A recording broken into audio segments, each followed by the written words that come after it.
Godown, তার নাম কি? তামাক বা টোবাকো। তামাকের মধ্যে একটা কেমিক্যাল থাকে, নাম আছে না বলতে পারবেন না কেউ? নিকোটিন। উত্তর সঠিক। বাকি আছে কয়টা?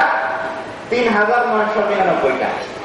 এক তামাকের মধ্যে কেমিক্যালের সংখ্যা হলো ৪,০০০। এই ৪,০০০-এর মধ্যে ৪৩টা এই পর্যন্ত দেখা গেছে যে সরাসরি ক্যান্সার সৃষ্টি করে। তাহলে তামাক থেকে কি হয়? কোন কোন জায়গার ক্যান্সার হয়? ফুসফুসের ক্যান্সারের শতকরা 90%-এর জন্য দায়ী হলো ধূমপান, বিড়ি, সিগারেট, হুক্কা, তাই তো? কিন্তু তামাক বলতে আমরা যেন শুধু বীর, এখানে আধুনিকের সভাপতি বসা আমাদের ইকবাল ভাই, তার আমাদের যেটা কথা বলে যায় সেটা হলো যে তামাক বলতে আমরা যেন শুধু বিড়ি, সিগারেট, হুক্কা এগুলি মনে না করি। কি মনে করবো?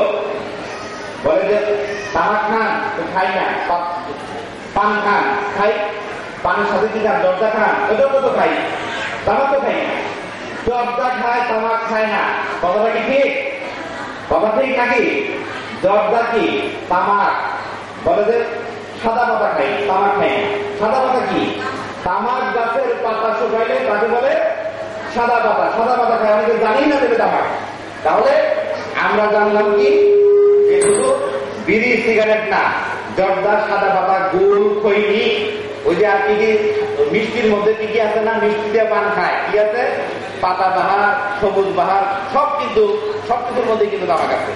এই কথাটা আমাদের মনে রাখতে হবে। আর একটা জরুরি কথা বলি, তামাকের কথা শেষ করবো, সেটা হলো আমি সিগারেট খাই না, আমি সমাজের একজন সচেতন ব্যক্তি। ইকবাল ভাই